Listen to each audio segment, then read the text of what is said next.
review. This is another part of the Christmas Advent beer review series.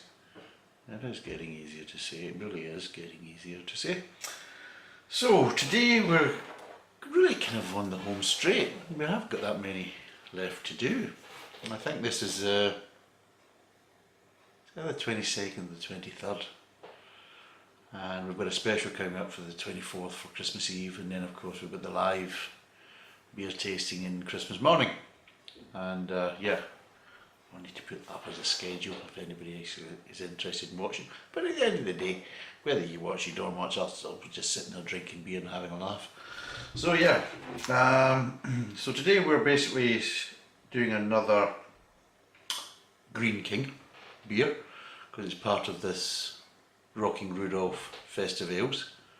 Although I don't understand what's festive, because the Ruddles wasn't festive. The IPA that's going to be coming up from Greene King isn't festive. And the one I've got in my hand isn't festive. So that's 3 beers out of the pack that aren't festive. So I don't know where they get the festive ales bollocks from. But anyway, this is the usual thing, is you don't know until you open the box what you're actually getting. So anyway, let's maybe, oh, it's sticking to my hand. So yes, so what we're going to be doing is the Greene King XX Mild. So yeah, that'd be quite good. So yes, as you can see, nothing festive about it. It just says sweet and roasted. Be talking about peppers, but never mind. It's 3%, so it's heavy in the alcohol, like I said before. And let's see, they've got some spiel in the back. Let's read it. A mild brewed using dark malts to give a sweet and roasted flavour, moderate bitterness with light underlying herbal hop character from the Goldings and English copper hops.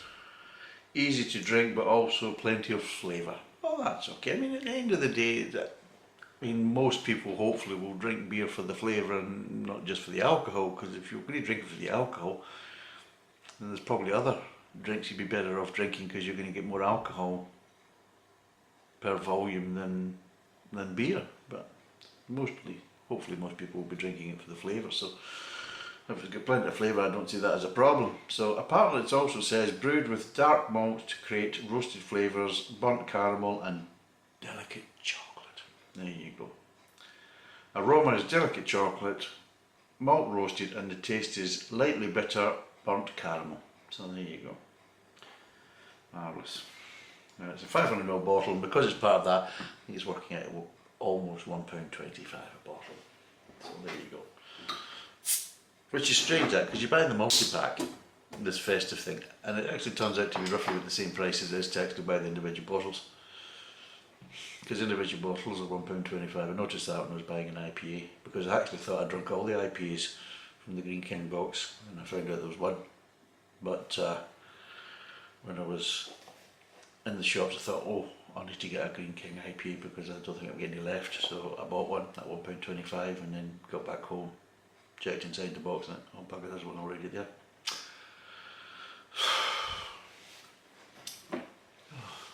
Unbelievable planning by me, isn't it?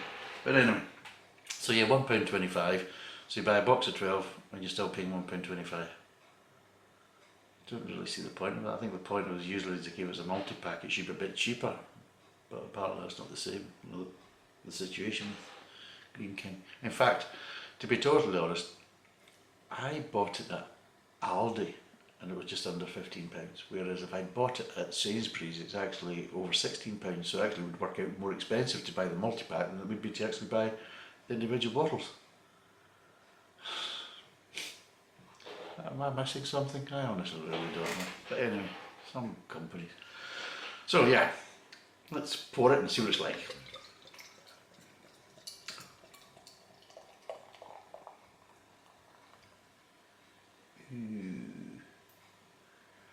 Now this is a type of beer that kind of gone out of fashion. Mild used to be very popular.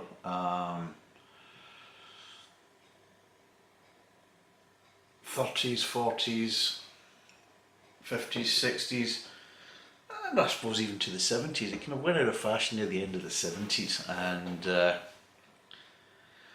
in the 80s it was nobody really drank pints of mild so much, and well, from then on it was quite difficult to actually find mild and draft, and even mild in bottles or cans. So yeah, see what it smells like. Right, well yeah, getting sweet roasted malts, a little bit of caramel, and that's it. What did they say for aromas? Delicate chocolate. No, I'm not getting chocolate. Malt roasted, yeah, but yeah. Getting the malts, getting the roast, getting the last bit of the bottle. Typical Scotsman. So yeah, let's give it a taste.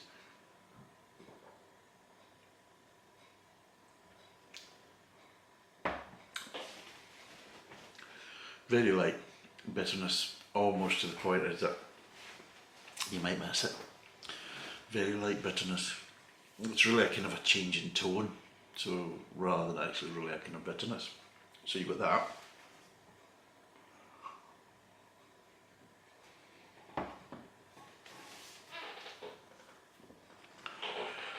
Getting sweet malts at the start of the mouth.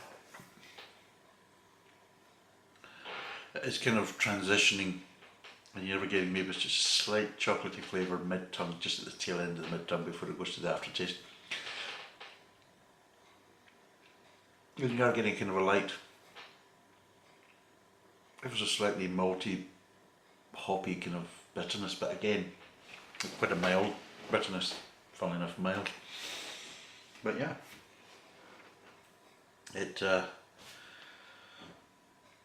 so this is from the Westgate Brewery, which apparently was 1799, is when it was kind of established, this brewery.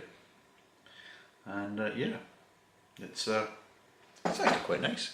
There's plenty of flavours there, but it's mild,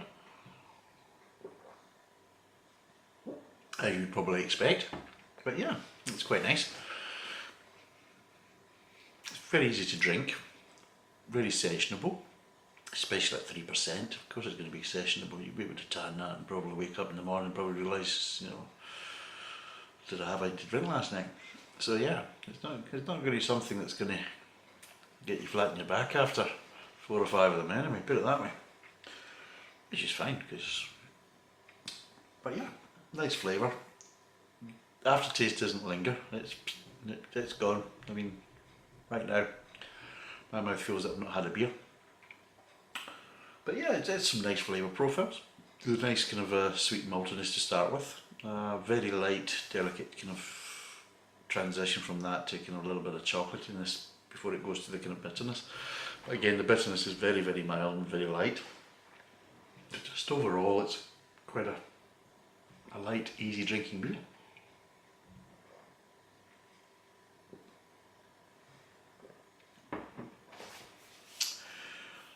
The thing is that it's actually quite a nice beer, and it's a shame that with porters and stouts and everything else, that mild hasn't really kind of got a chance to make a kind of a resurgence, basically. And I think it's kind of missing from the range, because I think it's a case as though if you've got the heavier stouts, you've got the kind of slightly lighter porters, I think the mild's really been good for that as well. So you've got the option of like a mild, a porter or a stout, and depending, the problem is you might want these type of kind of flavour profiles that you're going to find in stouts, porters and milds, but you maybe don't want the kind of the heaviness of it and the kind of high intensity of the flavours. So yes, if you want something a bit lighter and easier to drink, but you still want the kind of flavour profiles, then I'm surprised, you know, certain companies aren't pushing mild more as an option, because I think it's missing from the kind of mainstream lineup. With the amount of porters, I mean, as I'm saying is like even the kind of budget supermarkets like Lidl and Aldi are all doing kind of plum porters or porters of some kind of shape or form. And it's amazing how nobody's doing any kind of milds. So you're getting porters, because that seems to be very popular. You've still got the kind of original stouts, although most people, when you say stout, they'll just think of Guinness. Some maybe think it's maybe a Beamish or a Murphy's. But of course there's lots of other stouts out there, English stouts and things like that. Well, there's even European stouts. I mean, there's a lot of good Belgian stouts and things like that. But yeah, porters just seems to be the kind of popular. I think it's the two main beers that have been made popular by the kind of craft scene over the years is obviously IPAs and porters. That seems to be the kind of two boxes that have been ticked. But I think they're missing a trick, not having milds. I mean, there's plenty of traditional stouts out there, and obviously there's some good names on that basis, so they're kind of well kind of catered for. But I think it's a shame how milds have kind of gone by the wayside and they're just not popular, and the breweries aren't really kind of doing them so much now. Because I'd be quite happy, you know, if you fancy a darker beer, but you don't want something particularly heavy. Something like this that you can just kind of get wired into and a wee bit of a session on, I think it would be perfect. Would I buy this again? £1.25, yeah, probably. I mean, I would probably buy it as a mixed batch. So if I was going to be doing that, I'd maybe get, you know, a couple of ales, a couple of different types of ales, and maybe a couple of these, and just kind of mix it up, you know, two of each, and maybe have 6 to 8. No, have 3 or 4 options of 2 beers of each type and things like that, and just have an evening of just mixing it up and things like that. And yeah, I think that we would fit in quite easily with that. I'll be totally honest, with a lot of the kind of lagers out there, I mean, I find them a lot of times I'm quite disappointed in the lagers, and sometimes, especially in the winter, you want something lighter, but sometimes you maybe don't want an ale, you know, from that point of view. We had enough of the amber ales and things like that, maybe want something a wee bit darker. So I think maybe a bitter or a mild, or even a mixture of both would probably go down quite well. So yeah, I probably would buy this again, but again I would do it as a kind of a mix and match kind of session. I don't think I would probably have a full session on this and drink 4 or 5 of them in a row. I think eventually you would kind of tire of it, but yeah, a couple of these, a couple of amber ales, a couple of bitters, that type of stuff would be perfect, and maybe finish off with a porter or a stout at the end, something like that. So yeah, out of 5, what would I give it? I'm going to give it a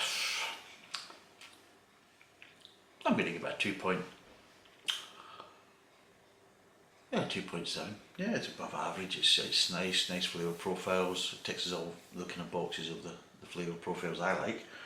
It's just a shame that its milds aren't as popular as what they used to be way back in previous decades. So yeah, I would recommend this.